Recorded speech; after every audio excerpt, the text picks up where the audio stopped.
మనం అమెరికా ప్రయోజనాల కోసం అమెరికా వాడి పెళ్ళికి మనం బాజాలు వాయించడం ఏంది అనేది, మనం ఎందుకు మంగళ వాయిద్యాలు మోగించాలి, అదేదో వాడి సావేదో వాడు చస్తాడు కదా అనేది దాదాపుగా ఆయన అభిప్రాయం. పాక్షికంగా ఆయన కొంచెం మూడొంతులైనా ఆయన అభిప్రాయంగా కనిపిస్తుంది.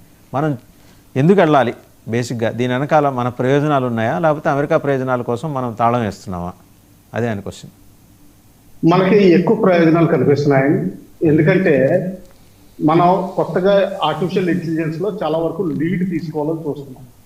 మనం ఒకప్పుడు హార్డ్వేర్ బస్ మిస్ అయ్యాం, కానీ ఇప్పుడు ప్రస్తుతానికి ఏఐలో లీడ్ తీసుకోవాలి. అలాగే చిప్ మ్యానుఫ్యాక్చరింగ్ టెక్నాలజీలో కూడా చాలా ముందడుగు వేయాలని చాలా కష్టపడి ప్రయత్నాలు చేస్తున్నాం. ఓన్ డేటా సెంటర్స్ పెట్టుకుంటున్నాం, own fibre optic cables, right, already Singapore ఉన్నది, మిగతాది మిడిల్ ఈస్ట్ తోటి కూడా కలిపి సబ్మెరీన్ కేబుల్స్ వేసి మన కెపాసిటీ పెంచుకోవాలని చూస్తున్నాం. అయితే ఈ చిప్ మేకింగ్ టెక్నాలజీలో మనకి రేర్ ఎర్త్స్ చాలా వరకు కావాల్సి ఉంటుంది. మన ఇండియాలో కొంతవరకు కొత్తగా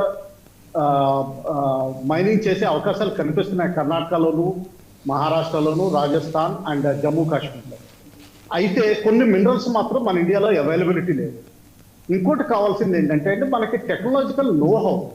అది ఈ రోజుని యూరోపియన్ కంట్రీస్లో బాగుంది, అమెరికా టాప్ నాట్. సో వాళ్ళ దగ్గర నుంచి టెక్నాలజీ నో